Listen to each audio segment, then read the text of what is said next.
Okay, kia ora everybody, and welcome back to Doc Edge Schools. This is our second to last day, and we are very excited to bring to you our documentary film Influence, all about how PR companies and advertising companies are employed by political players to influence the outcomes of elections as well as public opinion.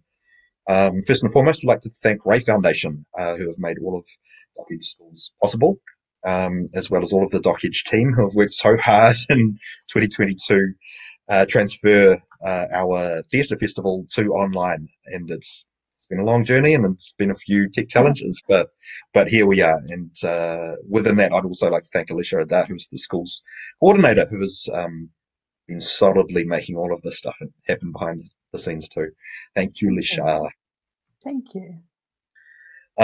Yeah, so our question and answer session today will be with Sir Bob Harvey, who is the former Labour Party president of New Zealand, as well as Waitakere City Mayor, as well as director of an advertising company. So it all fits in quite well, his experience with the subject matter. And he has also met and talked with the subject of the documentary, the main subject, Lord Tim Bell of Bell Pottinger.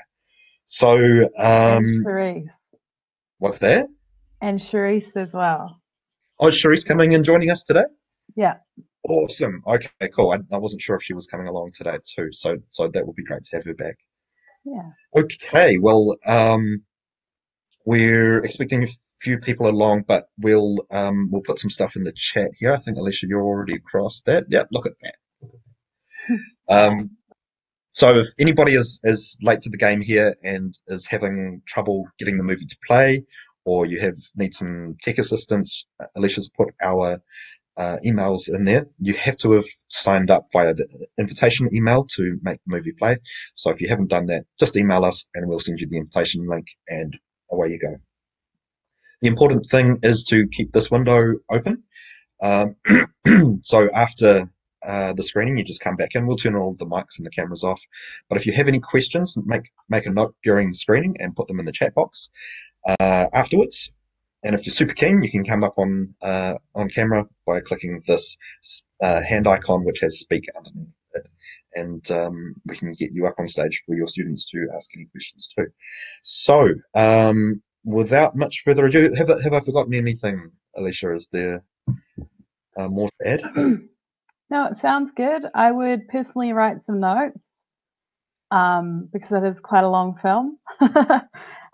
Yeah, I would write some notes for your thoughts so that when we come back to have a discussion, then you can maybe have some of those questions answered and we can talk about it. Sounds good. Okay, so for the moment, if you go to the chat box and you click on that link, schools.docedge.nz film influence, and then you hover your cursor over the play now button, you'll find out soon enough if you're signed up or not. But when I say go, we'll click the link to click play now together. 3, 2, 1, go. And then click that main screen as well. And we'll see you back here after the movie to have a question and answer session with Sir Bob Harvey. Okay, thanks once again. We'll see you when the credits are rolling. Okay, kia ora everybody. We're back here with Sir Bob Harvey, former mayor of Waitakere City, former president of the New Zealand Labour Party, and former ad man. Isn't that right, Bob? All those three kind of fit. And when I looked at this documentary, of which of course, I knew Bell, and I was very interested in him when he was running Saatchi's. And we were kind of talking almost about doing something here in New Zealand. He didn't go with me because I was too liberal, too left, and I had an election campaign for Labour coming up, and he had an election campaign for Thatcher coming up. And we were liking each other, but we were incompatible. I sure don't like him now. In hindsight, I'm thinking, how did I feel that he was right to work with me? Well, I guess he was one of the most famous men in advertising. And he obviously didn't change his spots. He just decided to be more corrupt, I guess you might say that. Did he knowledgeably know that? Did he spot an opportunity? I think he spotted an opportunity, and he was very good at what he did. There's without a doubt, he was very good at that. As awful as he was good at being awful. The same way as Mr. Trump is good at being terrible. I'm sure Ivan the Terrible was very good at being terrible. And this has been an enormously enlightening documentary from my point of view, because of what I think often happened in New Zealand. I think that New Zealand was not beyond what was happening there. The Rainbow Warrior is a classic case. The bombing of the Trades Hall. None of those were done by New Zealanders. The Trades Hall bombing was too sophisticated. Nobody in this country could make a bomb in a suitcase that could be lifted by the handle. You can make a bomb if you like. You might make a bomb just by looking on Google these days. But you could not do that. So that was definitely foreign involvement in New Zealand to kill the leaders of the unions who were meeting that Friday when poor Ernie lived in the suitcase. And so I interviewed those people, and we were quite sure. Now, what else happened? I think a lot has happened. And yes, so although we're small, but we have powerful influence. And are we beyond that? I mean, Putin came to New Zealand twice, I think, when he ran KGB out of Singapore. So we are kind of a player, whether we like it or not. And Longy made world headlines by sending the frigate to Moroa. And Kirk, before him, had also sent a frigate to Moroa to say to the French, stop it now. We're over this kind of bullshit. Well, in those times, it's beyond thinking that a small country would say to the French, we're over this. Hi, Charisse, how are you? Okay, we can't hear you, so either you need to unmute your mic or turn your microphone on. I think that's better. Yeah. Okay. Cool. So you're from South Africa. What's your point of view on what you've seen in the documentary there with Zuma and the manipulation and the influence of foreign powers trying to capitalize on the South African people? Yeah, I guess it's just sad to see that it's still at the stage of just people still just being allowed to continue to relive our past and not really fully move forward, just because of political greed. And it's very sad because everyone knows, the history of South Africa, and to still kind of have this kind of stuff happening on a political scale and just not caring really about what post-apartheid and what the movement's supposed to be about is really quite sad. And I think most people kind of just leave politics aside in South Africa and just trying to just get through day-to-day life because of this kind of stuff. Yeah. Are you telling us that it's as bad as ever without glimmers of hope? Yeah, I feel people just feel helpless. I think they're kind of, you don't wait for the government to sort problems out, and you kind of just get through the day. And I think that's what most people do. They try not to watch the news because it's just constant, it's everywhere. It's down, it's your neighbor, it's killings, it's murders. So you there is a blind eye approach to people's politics in South Africa. Yeah. Yeah. Yeah. I'm deeply sad to hear that. I've been twice to South Africa, and of course, I loved what I saw. I was also wary of what I saw. I was in a bit of a carjack while I was there, which was truly terrifying. And I was in a riot while I was there. A riot when I was at the environmental conference. It was about Rio plus 10, plus 20, I think.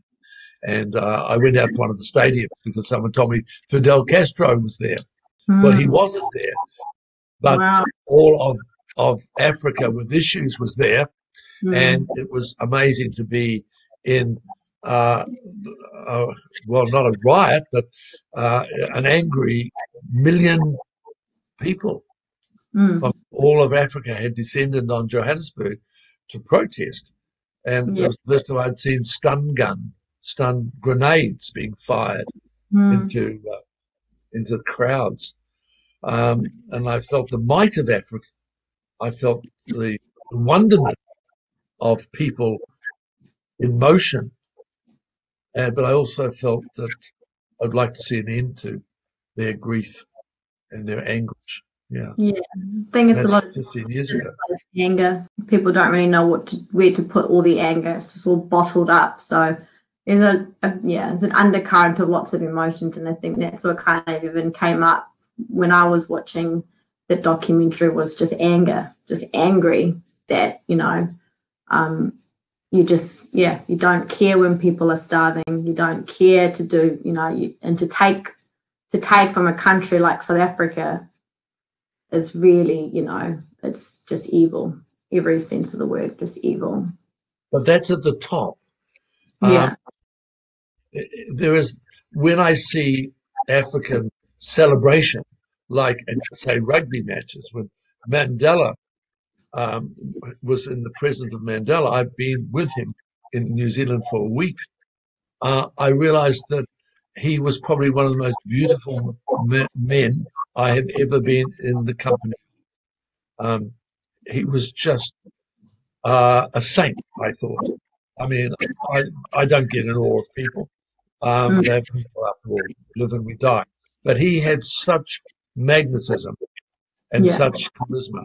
And after all he'd been through, he had the power of forgiveness and just the wealth of love for anyone that came.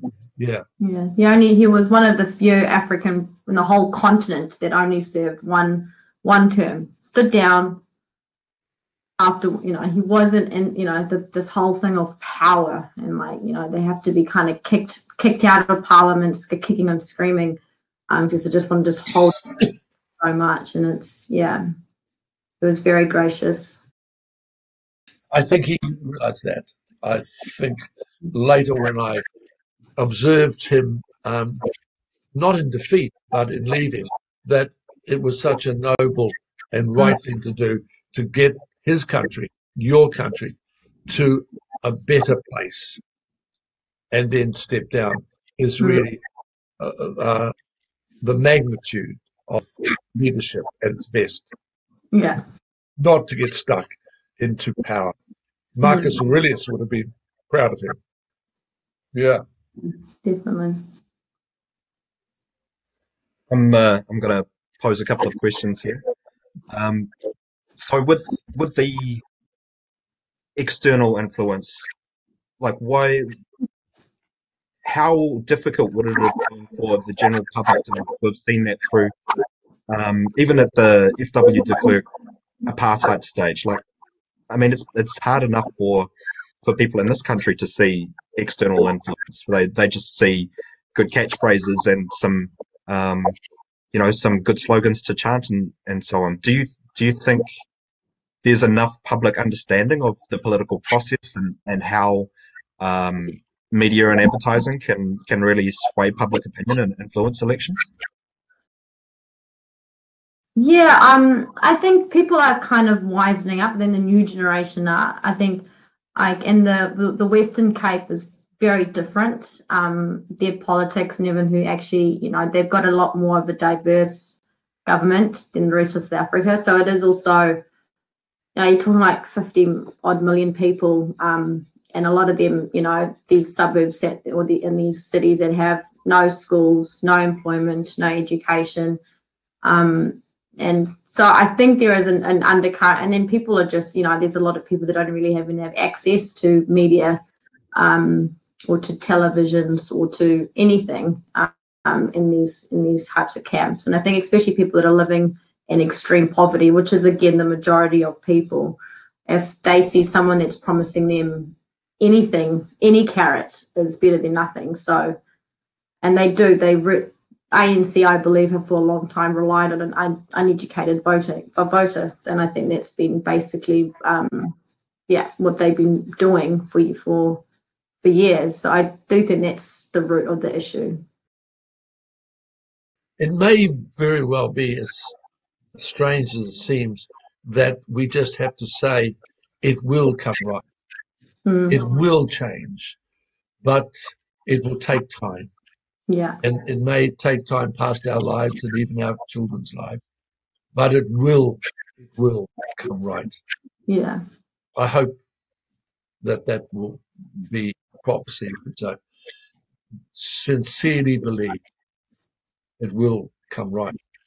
After all, Julius Caesar, who was quite an interesting guy, when he went to Britain and met the first of the British, he said, "These people are barbarians. They can never be civilized." Well, they sure did get themselves civilized. So you can't wear what people think of you now. You just have to maybe wait. Well, they had to wait a couple of thousand years before they conquered the world. But I'm not saying that Africans will conquer the world, but they will, I think, in the rapidity of what's happening now, become stronger, and their strength will be on the country that has given them birth. Yeah, they won't need Mr. Bell. Mm. Well, I mean, there's a whole lot of problems with people like Bell manipulating the process, but for taking advantage for the gain of people who have vested interests, financial interests primarily, because if there's a population there who are not understanding of who's pulling the strings, then they're a population that can generate a whole lot of money because they're trusting. What are your thoughts, Charisse, on the South African population and how trusting they are, and indeed the influence of private capital? I hesitate to say white monopoly capital, but the corruption at the higher levels of office there. I guess everyone's story and narrative in South Africa is so different and so diverse. But for me, being, I guess, mixed race coloured, as I'm known in South Africa, and both of my parents studied at tertiary level, so they both fought hard to be the first, coloured people in the university. So they were very. Education was always what they knew as the answer of coming out of apartheid and eating in a so-called white controlled environment. So it was always what we were taught from birth: education. And that was not only with me. I think a lot of, even when I went to white schools growing up in South Africa, being the first brown kid that they've ever interacted with post-apartheid. And I mean, you could see that, even the black kids that were, that were coming in from these townships to these now, white schools, their parents also understood the fact of how if they didn't have this education, their kids were never going to get anywhere. And I think it hasn't necessarily change. I think now that I've immigrated, I can kind of see the difference in that mindset. I've got still family that, education is education, but it might not have that same real hunger. And I feel it's been kind of slowly but surely now it's just getting by. I think there was this rush of people just wanting to educate themselves and get whatever resources you can get. But I think after 20 or so years, where are you going? There's no jobs. There's no, there's not, there's not that progression that I think people thought was really going to happen for Black people. I think they expected to have more jobs, better housing, post-apartheid, and then now it's just like, why, there's yeah, it's not really what was promised. The idea, the belief system, I feel has slightly, like you said, Bob, the hope. And even now, it's quite sad even talking to people back home, because nothing's changed. In some ways, it's getting worse. In some ways, Do you think it has to get worse before it gets better? I guess. I mean, I speak to a lot of white South Africans. I'm in Browns Bay, which is very white South African populated, and we've got very different views. But at the same time, I can kind of also see where they come from. You know, they can kind of see something that was so good has now just in some ways being ruined. You know, the infrastructure hasn't been taken care of. A lot of things that were passed over were in really good nick, and now it's not. You know, it's just hasn't been well maintained. With infrastructure, you're talking of dams and yeah, and we had the best of the best. Like, the one thing the Afrikaans knew how to do was how to build a strong economy, and they were damn good at it. They had amazing infrastructure, like state of the art. Like, you could see nowhere else in Africa of what they were handed, over. Yeah. It was the best. We're the best of, and that annoys me, because you could see South Africa being one of the strongest nations in the world. And but yeah, it is sad. There was a price to pay for that infrastructure of human misery. It didn't come cheap. I was very impressed by the modernisation of Johannesburg and Cape Town.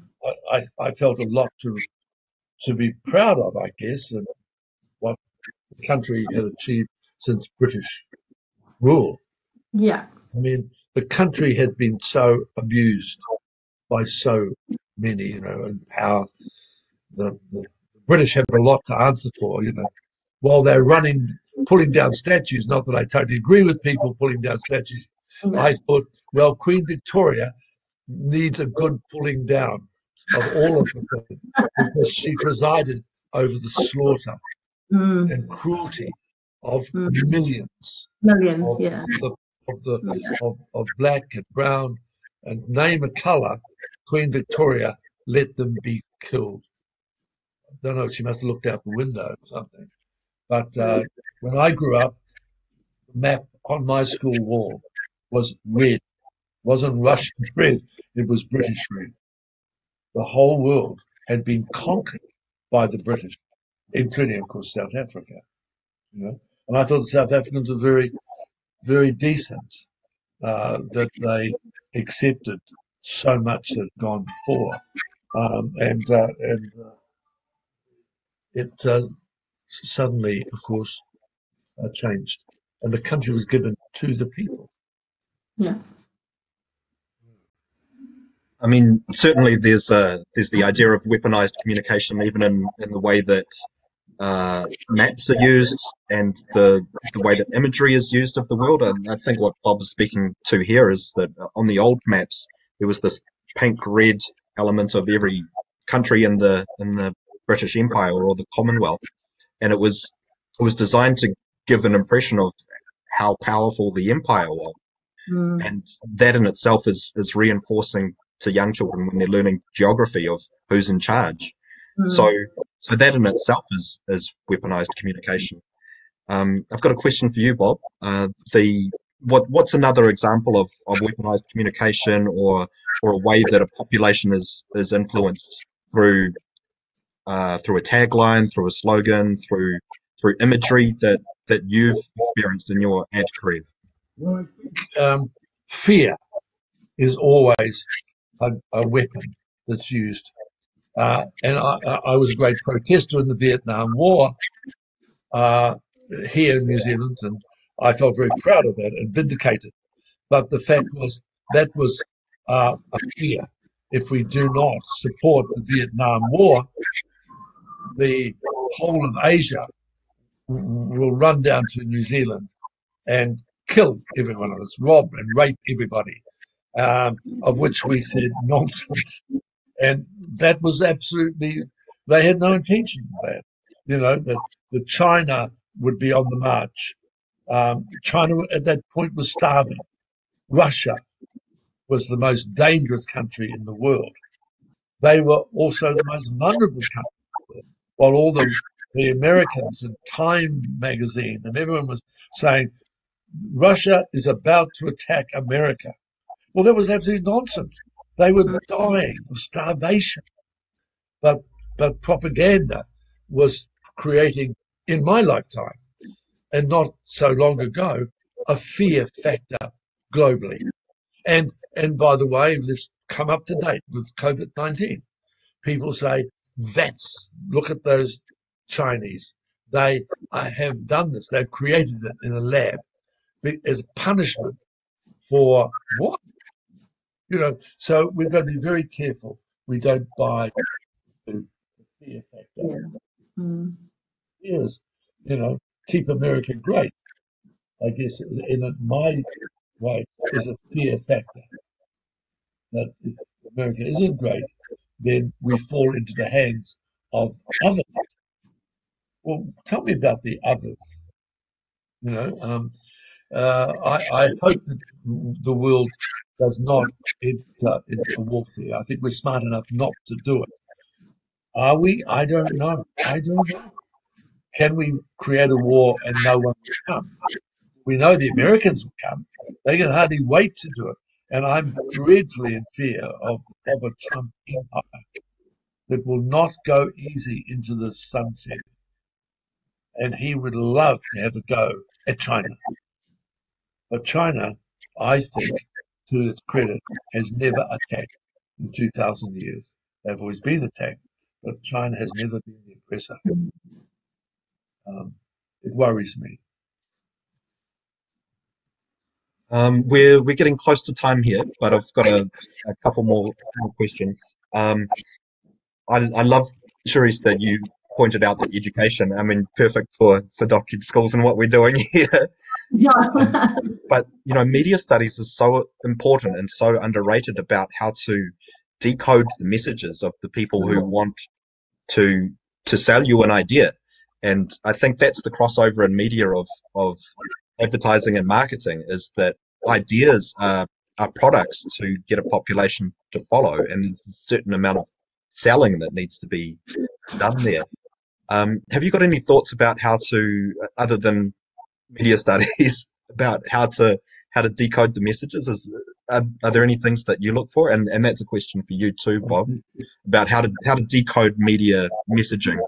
Yeah, I mean, obviously, again, this is during a really strange time of COVID. But I think even being armed with education and just a varied, I